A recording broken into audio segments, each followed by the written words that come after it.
Dr. Miljana Horvat, Associate Dean, Graduate Studies at the Faculty of Engineering and Architectural Science. Welcome to Operation Breakthrough, Innovations from FEAS, a new initiative from the Office of Social Innovation held in partnership with the Faculty of Engineering and Architectural Science. In this series, we bring together students, researchers, and educators from Ryerson University to share innovations that they have made in response to COVID-19 and societal changes that have occurred.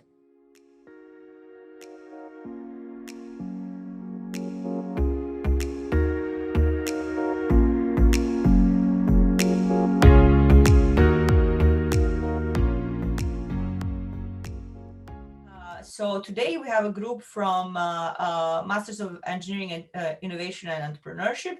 And I'm going to ask you first to introduce yourself, just shortly your position, your department, and an area of study. So my name is Ronald. I just completed my degree from the MEIE program.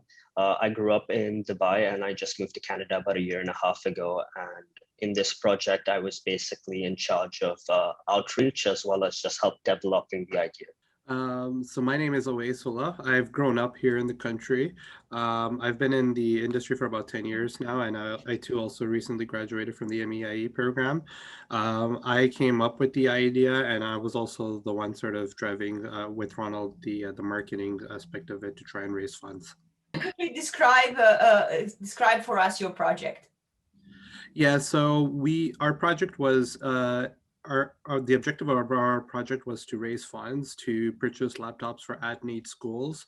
Due to the COVID-19 pandemic, almost every school went to virtual learning, and a lot of students were caught unprepared. There was a lot of news articles at the time that showed that there was a big demand for laptops at these schools, so we saw an opportunity to sort of help out with that. So how did you get the idea? I guess continuing from there, so I grew up in the area that's serviced by Mark Arno Collegiate Institute, which is the high school that we helped. And reading the articles that were published in CBC, Toronto Star, there was a lot of schools that were affected in well-off areas. I mean, there was a school that was affected in Oakville, and I knew that if the schools servicing well-off areas were struggling, then a school that was for a less well-off area would definitely not be performing well. So we were actually at the stage of our program where our program director was inviting us to find problems and literally grab a hammer and start solving them. So we reached out to the principal of Mark Arno Collegiate and just asked him, how bad is it? And we reached out to another 2 principals as well, but he literally responded to us with it very quickly. He responded to us very quickly, and he painted a very grim picture. He was very upfront with us. This school services almost 1,500 students, in addition to an extra 700 that are enrolled in a higher tier program. For those base 1,500 students, they didn't have laptops for half of them. It was pretty bad, and they were struggling. They were literally taking laptops away from teachers and giving them to students, and looking through recycling bins to find laptops and whatnot. So so we identified the problem. We realized that was a pretty big problem that needed help. That said, a lot of people have actually, once they finish school in the area, eventually, they go to university, they get better, they move out of the area, they go to, some other communities, and there is a lot of pent-up demand of sort of, giving back to the old community that they grew up in. So we just simply put out a call on social media as like, hey guys, this is where we grew up, there's a lot of problems that the school's facing because of COVID-19. Let's see if we can help them out. Thankfully, we raised a lot of funds and we were able to make a big dent in their demand. We couldn't address the entire demand, but we were able to help somewhat. And when Awais reached out to me, I resonated with the project because with everything going virtual, I myself didn't have a proper laptop that I could actually keep up with school from. So then the Ryerson Library was actually handing out laptops to those people who actually need it.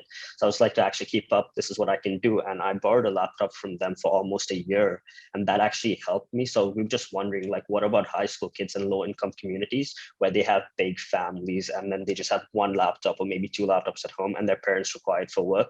So how do they actually keep up with their education, and how do they keep motivated if they don't just have the tools to access whatever education they would require in terms of enhancing their learning? So for the initial push, how many, do you know the numbers? How many actually did you manage to deliver? I believe we delivered approximately 27 laptops in total. We actually have another 2 to deliver, but yeah, we helped out with about 27 brand new Chromebooks. And one of the things we were able to sort of help out with is not only do we raise the funds, but we were able to sort of go around the internet, and we found somebody that worked with ASUS. So ASUS was the vendor that we picked for the Chromebooks just based on reviews and whatnot, and they helped us connect. They helped connect us with a bulk seller for ASUS laptops, and so we were able to secure a better laptop at a lower rate. So instead of coming up with like old laptops that were like 10 years old, we were able to deliver 27 brand new shiny Chromebooks to them. And the principal was actually pretty impressed. He's like, this is actually better than my own laptop. So Good, excellent. So what are some ways you see the project going beyond the COVID-19 and for that pandemic? I mean, this is still sort of going on as far as I understand, right? Right. So just with our experience in entrepreneurship, we actually managed to do a program with the DMZ base camp over the summer. And through that program, we met a lot of, this program was meant for high school and college students. And I basically realized the caliber of high school students in Canada and the potential they have to actually go out and succeed in the world. So we basically reached out to the principal and we were like, okay, we're giving you these laptops, but we also want to monitor the progress of these students, as well as try and offer extra mentorship and programming that we got through the different zones and offer it to these students so that they can set up themselves for the future and learn about entrepreneurship, innovation, and how they can solve issues in the community while they're in high school. And therefore they are put onto the right track. Because I feel like when I was in high school, I was just winging it. I didn't really have a good outline of where I was headed or what I was doing. But I was like, if someone did basically mentor me in this way, is basically one aspect of mentorship we wanted to introduce. Tell them what sort of like what our journey was like, what we wish we did in high school, as well as like now that you have the technology, everything's work from home, what are some of the innovative things you can do to help actually build up your resume, build up your skills, so that you actually have that in handy when you actually do go into college or the workforce later on.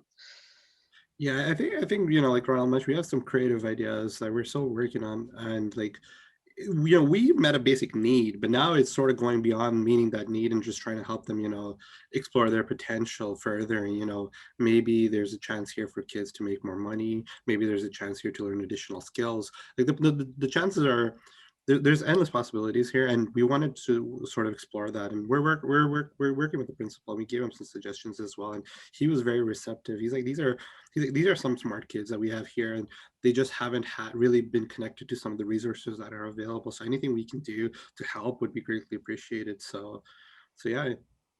It's amazing. I'm honestly speechless. I did not realize that this project went just beyond the original idea, and I'm very impressed with you guys. And who knows, maybe some of these kids will come to study at Ryerson and kind of follow you guys in the graduate school as well. Definitely. Well, thank you so much for having us today. Thank you. Thanks. Thank you for joining us. To learn more about Operation Breakthrough or to submit your own innovative project related to COVID-19, please visit ryerson.ca/social-innovation/operation-breakthrough.